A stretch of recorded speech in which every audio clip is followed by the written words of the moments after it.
দর্শক, একটা অন্যরকম আপনাদের কাছে রিপোর্ট পেশ করি। দেখেন, ভিডিওটা দেখেন।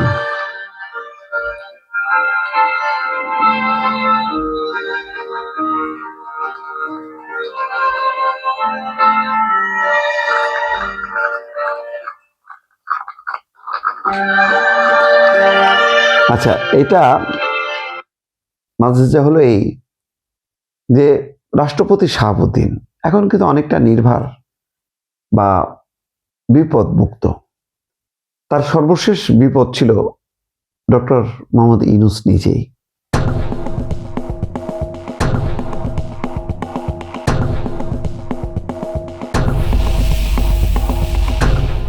এই শাহাবুদ্দিন রাষ্ট্রপতি শেখ হাসিনা নিয়োগ করা। শেখ হাসিনা নিশ্চয়ই খুব অল্প সময়ের মধ্যে দুটি শপথ অনুষ্ঠান দেখলেন। একটা হচ্ছে ডক্টর মোহাম্মদ ইউনূসের, আর একটা হচ্ছে তারেক রহমানের। এই দৃশ্যটা তার নিশ্চয়ই ভালো লাগেনি।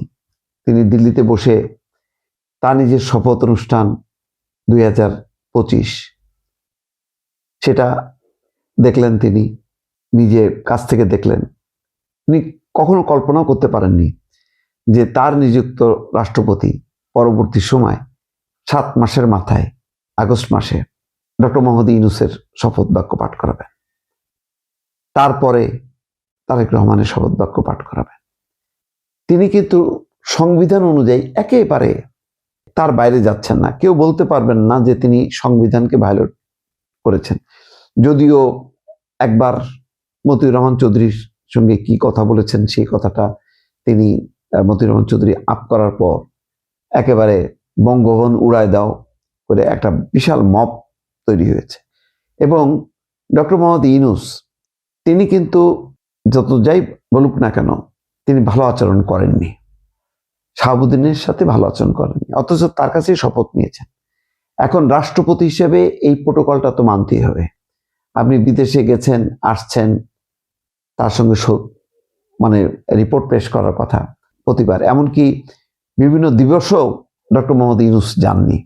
তার মানে তিনি একেবারে পুরোটা সময় সবাই দেখতো, এমনকি শহীদ মিনারে ফুল দেওয়ার সময়ও আগে রাষ্ট্রপতি দিয়ে চলে গেছেন, তারপরে তিনি এসছেন। মানে একই জায়গায় দাঁড়িয়ে আগে রাষ্ট্রপতি দেয়া, তারপরে ফিরে আসা, প্রধানমন্ত্রী দিয়ে ফিরে আসার পর একটু কুশল বিনিময়, তারপর বিদায়। এই দৃশ্যগুলো আমরা দেখিনি কদাচিৎ। তার মানে পুরোটা সময় ডক্টর মোহাম্মদ ইউনূস তিনি অ্যাভয়েড করে গেছেন। এখন শপথ তো নিতেই হয় সংবিধান অনুযায়ী, সেই জন্য নিয়েছেন, বা কয়েকটা গুরুত্বপূর্ণ ইভেন্ট ছাড়া তিনি নর্মালি যে রেওয়াজ, যে প্রতিবার বিদেশ সফর তো আর কম করেননি 15-16 মাসে, কিন্তু ওই যে বিদেশ থেকে ফেরার পর যে রাষ্ট্রপতিকে জানানো, অবহিত করা যে কি হলো বিদেশে তার সফরের, সেগুলো কিন্তু মানেননি। তারেক রহমান মানবেন কিনা জানি না, কারণ নতুন পার্লামেন্ট বসার পরপরই কি ইমপিচমেন্ট করবেন? কারণ এখনো তো মেয়াদ তার 3 বছর আছে। ইমপিচমেন্ট করবেন, রাষ্ট্রপতি কি নিজে থেকে পদত্যাগ করবেন কিনা কিছুই জানা যাচ্ছে না। এখন তারেক রহমান কি আচরণ করবেন বোঝা যাচ্ছে না। কিন্তু এখানে দৃশ্যত শপথ অনুষ্ঠানে দৃশ্যটা ভালোই লাগলো, যে এখানে হাসি মুখে যতটুক সৌজন্য প্রকাশ করার দরকার সেগুলো করেছেন। এখানে কোনো মানে আন্তরিকতার কোনো অভাব দেখা যায়নি, যদিও বিষয়টা পুরোটাই একটা প্রোটোকলে মোড়া ছিল এই অনুষ্ঠানটা। কি আচরণ করবেন তারেক রহমান রাষ্ট্রপতির সঙ্গে বোঝা যাচ্ছে না। কারণ যদি এমনও হতে পারে যে যেহেতু শেখ হাসিনা নিযুক্ত রাষ্ট্রপতি, এখন পার্লামেন্ট বসার পর ইমপিচমেন্ট করতে পারেন, তারপরে তাকে অব্যাহতি বা বরখাস্ত করার পর, মানে পার্লামেন্ট বরখাস্ত করার পর তাকে অ্যারেস্টও করতে পারেন, আবার তাকে সসম্মানে বাংলাদেশে থাকতে দিতে পারেন, অথবা তাকে একটা সেফ এক্সিট দিতে পারেন। কি হবে শাহাবুদ্দিনের বিষয়টা পরিষ্কার না।